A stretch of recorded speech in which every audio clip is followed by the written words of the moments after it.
Good morning and welcome to our meeting. I'm Hillary McKee from the Office of Communications, and thank you so much for joining us today. We have a few quick ground rules. If you have any technical problems, as I said, you can email myself, hillary.mckee@boem.gov. That's BOEM.gov, or samantha.sleeper@boem.gov.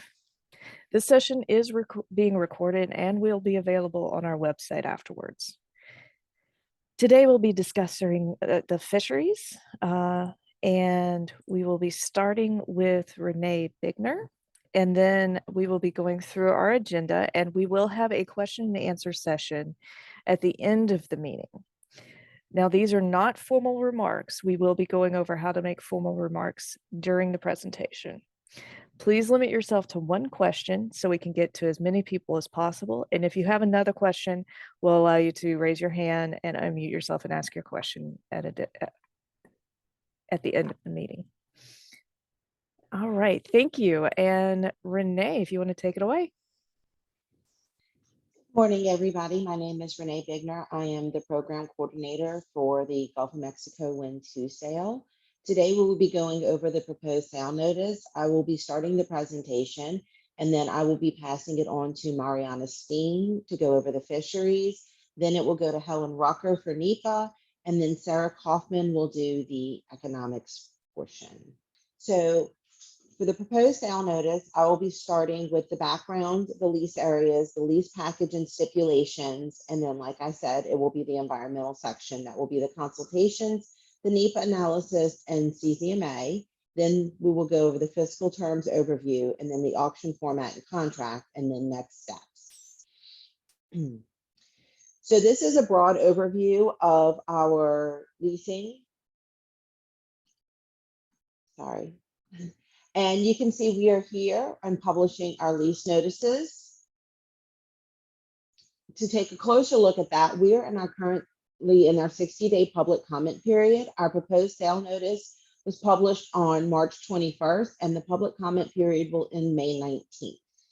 From there, it would be a final sale notice and then an auction. So looking back, 14 WIAs were identified, and option B was removed due to DoD conflicts. And then the programmatic environmental assessment covers the entire call area up to 18 leases. For Gulf of Mexico Wind 1, we know we leased area M, and so that left us with the other areas to move forward at looking with. On October 27th of 2023, we published the final wind energy areas for Gulf of Mexico 2, which included options J, K, L, and N, and option I was able to move forward since it had already been published as a final wind energy area. With outreach engagement and stakeholder engagement, we moved those forward, and using in-cost precision siting modeling, we whittled that down to the 4 lease areas that we are moving forward with for this proposed sale notice. Lease area G37962 is located in the upper portion of WIA I. Lease G37963 is in the lower portion of WIA I. Lease area G37964 is in WIA J and is 108,230 acres.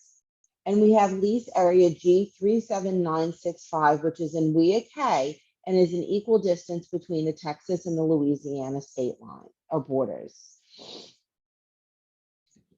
These lease areas would give us a total lease area acreage of 410,040 acres. So input that we are looking at from stakeholders includes the delineation, number, size, orientation, and the location of lease areas offered, the benefits to underserved communities, bidding credits, including workforce training and supply chain development, and fishing compensatory mitigation fund, tribal nations, ocean users, underserved communities, agencies, and other stakeholder engagement and reporting, prescribed layouts uniformed and aligned, and the limits on the number of lease areas per bidder.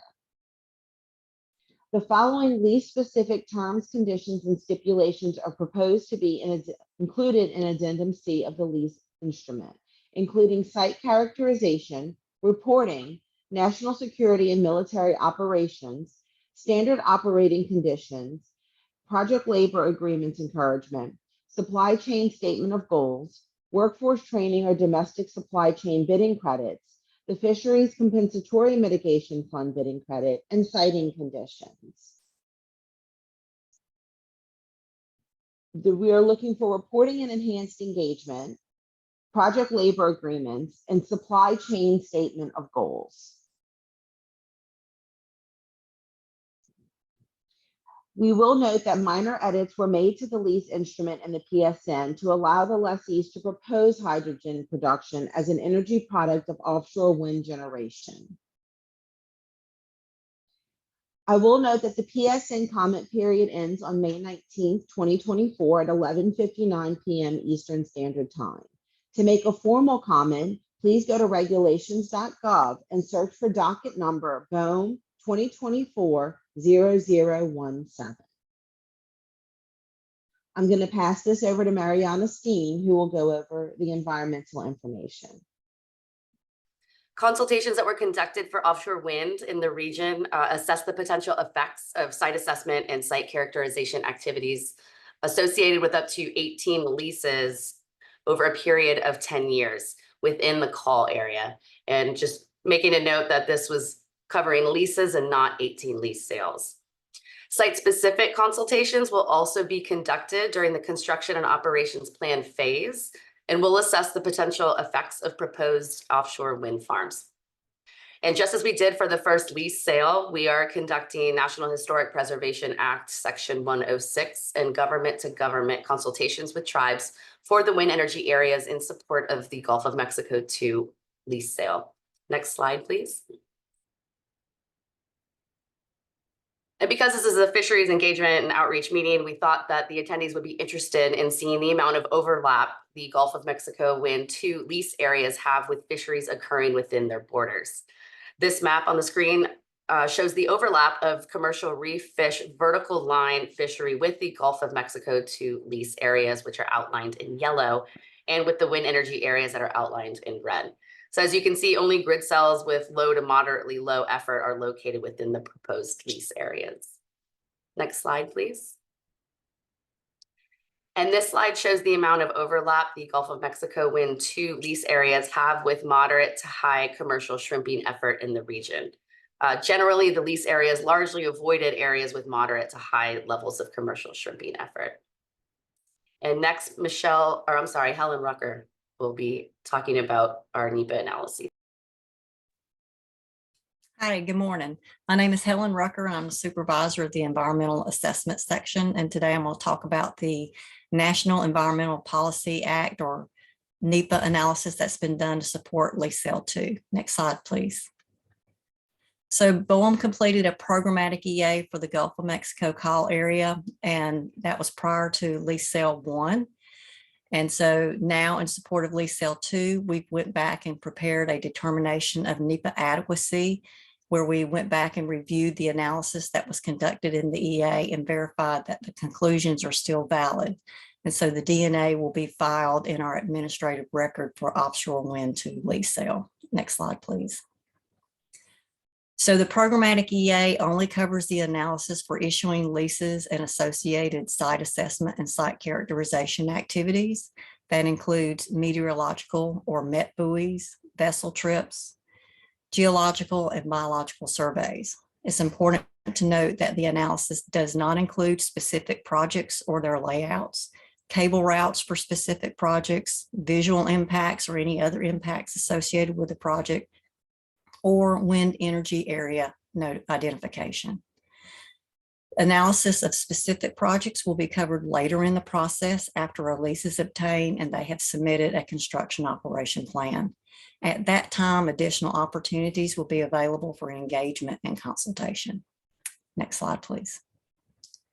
So this approach differs from what is being done in the Atlantic and the Pacific wind energy lease issuance EAs. We analyzed the entire call area rather than the individual wind energy areas, and that can be seen to the right in the area that's outlined in red. This provides greater flexibility for future identification of wind energy areas and multiple lease sales as the program evolves here in the Gulf of Mexico region. And it also provides NEPA coverage for any non-competitive or research leases that might get proposed to BOEM in the call area. We found that this approach is more in line with stakeholders in the Gulf of Mexico region, as it is very similar to the approach we use for analyzing conventional energy NEPA in the Gulf of Mexico. And so this analysis includes one lease issuance, and then it allows flexibility for additional leases and lease sales to occur over time. And it allows for up to 18 leases to be covered in the analysis. Next slide, please. So since it is programmatic and it covers 18 leases, we came up with 18 based off the first 10 years of leasing activity that occurred in the Atlantic program as it emerged. So the analysis is for a single lease and the issuance of up to 18 leases.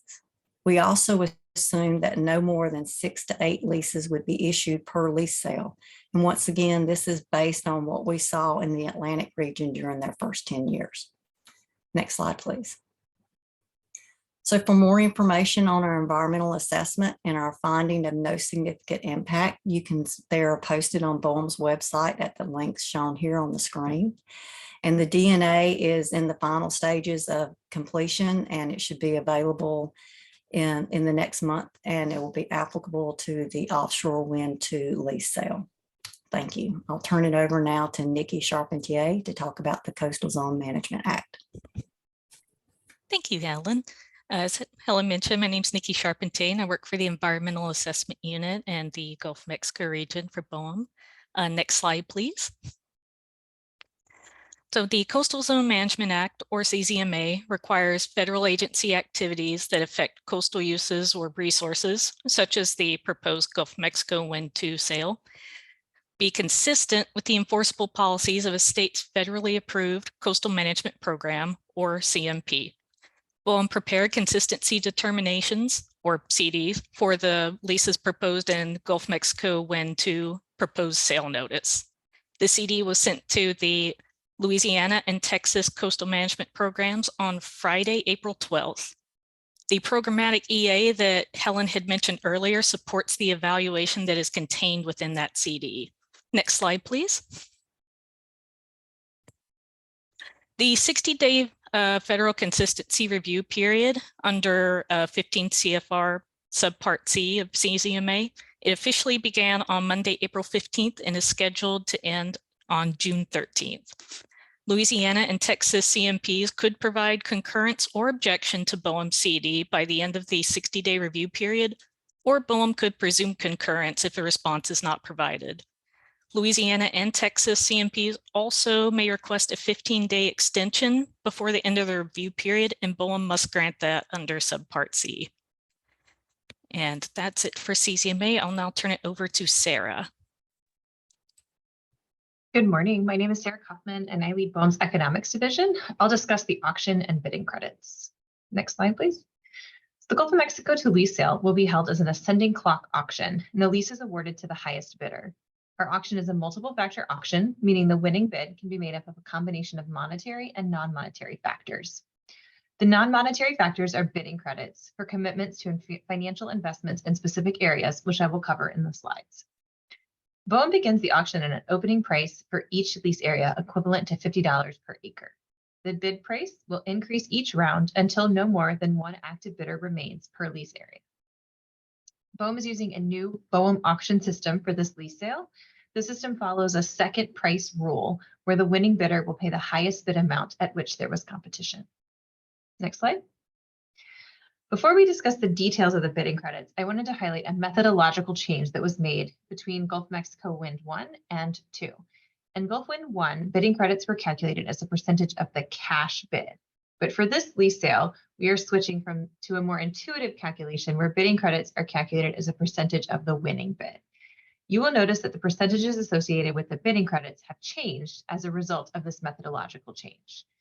Because cash bid is a smaller value than the winning bid, the bidding credit percentage had to be larger to get the same value.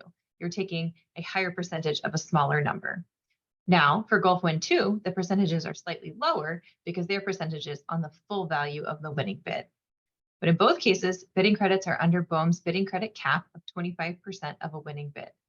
You can see here in the table, the method for calculating credits, and Gulf Wind 1 had total bidding credits effectively being 23.08% of the winning bid, or 30% of the cash bid.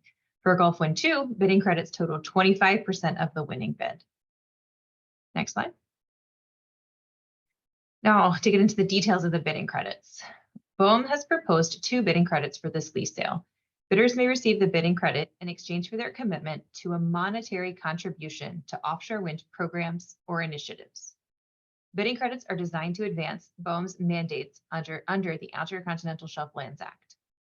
The first bidding credit is 17% credit for an equal contribution to workforce or supply chain development to support the offshore wind industry.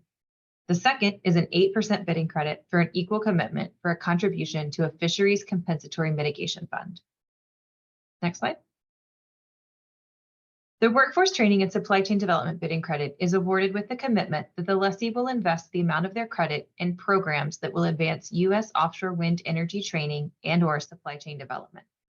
Commitments to workforce training must result in a better trained or larger domestic offshore wind workforce that would provide for more efficient operations via increasing the supply of fully trained personnel.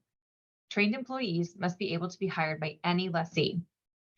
For the supply chain development bidding credit, the investment must result in overall benefits to the U.S. offshore wind supply chain and either development of new or expanded capacity or improvements to the supply chain by reducing upfront capital or certification costs, including the building of facilities. Lessees are not permitted to retain an ownership interest in these supply chain efforts, but can purchase goods or services at market rates. Next slide.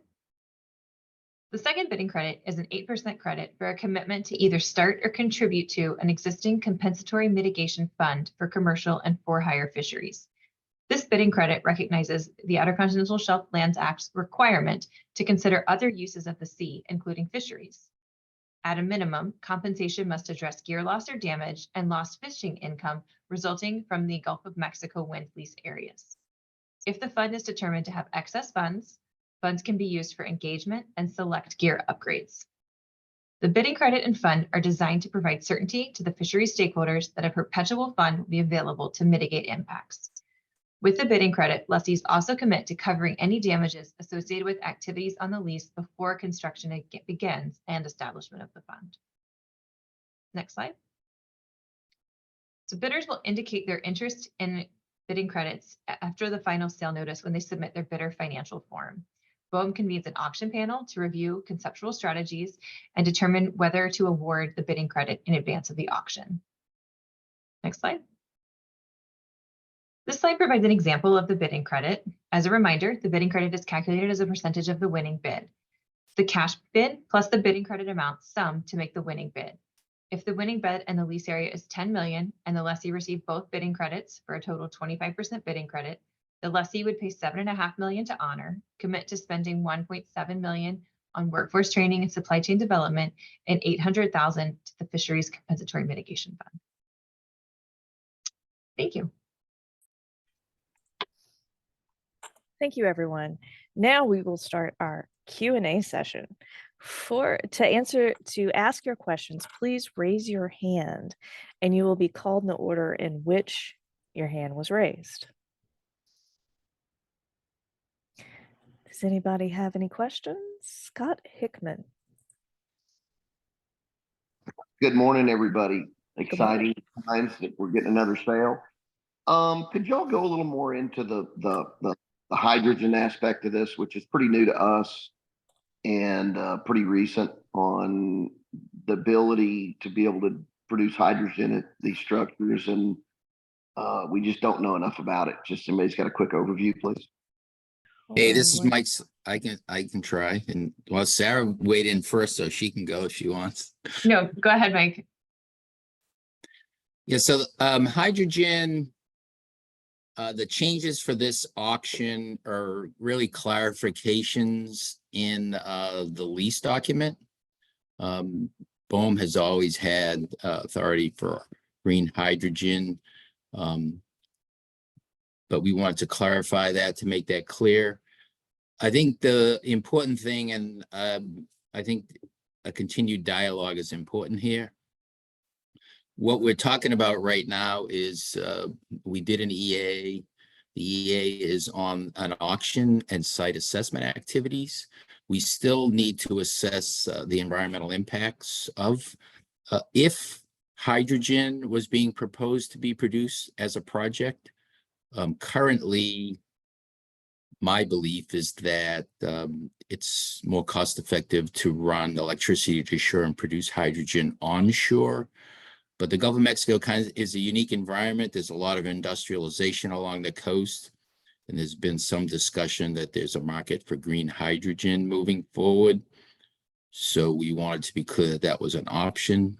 But I do think we probably need to have some more dialogue as we move forward through the process, as we all better understand the environmental impacts. But a lot of that work, that actual analysis won't happen to the EIS if it gets proposed in a project moving forward. So that's still, 5 to 10 years off in the future under the GoM Wind 2 auction. I don't know if anybody wants to add anything else related to that. Hey, Mike, I'll take that as my invitation. Excellent. Scott's already he's already familiar with me, so I think he'll understand where I'm coming from.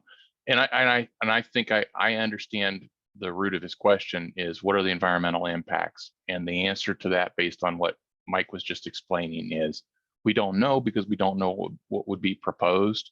It's basically what you saw was a clarification that the door is open for companies to propose ideas, but anything beyond the site assessment and site characterization or a MET buoy would have to go through a thorough assessment by BOEM and BSEE, as well as federal consultations, with NIMS and Fish and Wildlife and appropriate other entities. So the answer to your question is it's not new per se from an authority point of view, but it is new enough, and we don't have details on what a proposed project may look like, but we have lots of questions. And so if somebody does propose it, it would go through a thorough review and consultation process. I appreciate that, Mark, and it's good to see you. Sure. And Good to hear you again. I've had some people throwing this at me here lately, and I just don't have enough knowledge of green hydrogen or proposals, and it was brought up again at the first of the call, and I, you clarified it enough. At least I can give some answers to some of our fish.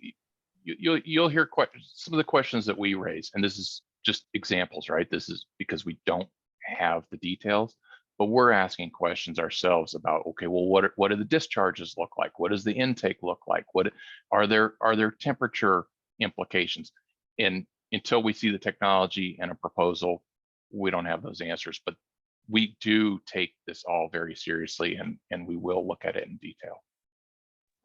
And for the record, as many of our members, participated in the last BOEM platform survey with LGL in the Gulf, and went really well. And we showed a lot of recruitment to a lot of these reef fish on these structures. And that's a big plus for us getting behind offshore wind in the Western Gulf.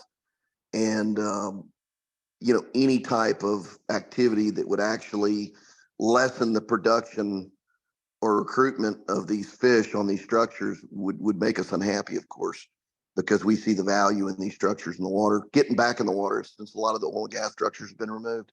And so, we like the benefit of them, not, anything that would take away from that benefit. Yeah, and it may be helpful to point out to everyone on here that has a question about it. I've mentioned the intakes because I saw a question about entrainment, and some of you will remember that I think it was back in 2013 or 2014. We were involved. There was a joint industry project that involved BOEM and EPA as well, and I think the contractor that performed that was also LGL, but it was specifically looking at entrainment and intakes and the water depth of an intake and the volume and avoiding similar impacts. So I'm only pointing that out as an example to say, yes, we do look at these same issues, and we welcome any comments in case there's potential impact producing factors that we didn't consider, and we add it to the list and we'll dig into it. Thanks, Mark. All right, thank you so much. Is there any more questions? Please just raise your hand and we can get you unmuted. Since nobody's asked another question, there's Scott again, from Galveston. Has there been any other discussions between BOEM or the administration or anybody in some of the leadership in the Texas State Capitol over transmission lines and the ability to get a corridor put in through Texas State Waters? Hi, this is Renee Bigner.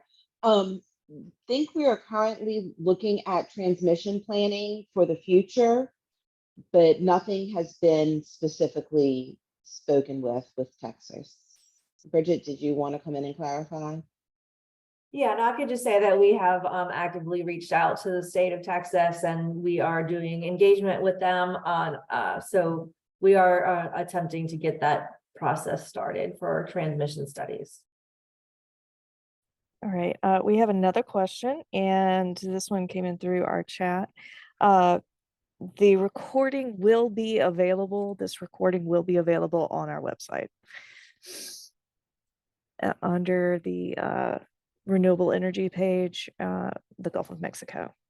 Pretty much where you already registered for this, the recording will be there. All right, well, no further questions. I will turn it over for last remarks. Thanks everybody for joining us today. We appreciate it. If you have, like I said, if you would like to make a formal comment, you go to regulations.gov, and it is BOEM 2024-0017 is the docket number. And we appreciate y'all coming up today and being here early in the morning with us. Thank you so much. And that concludes our meeting.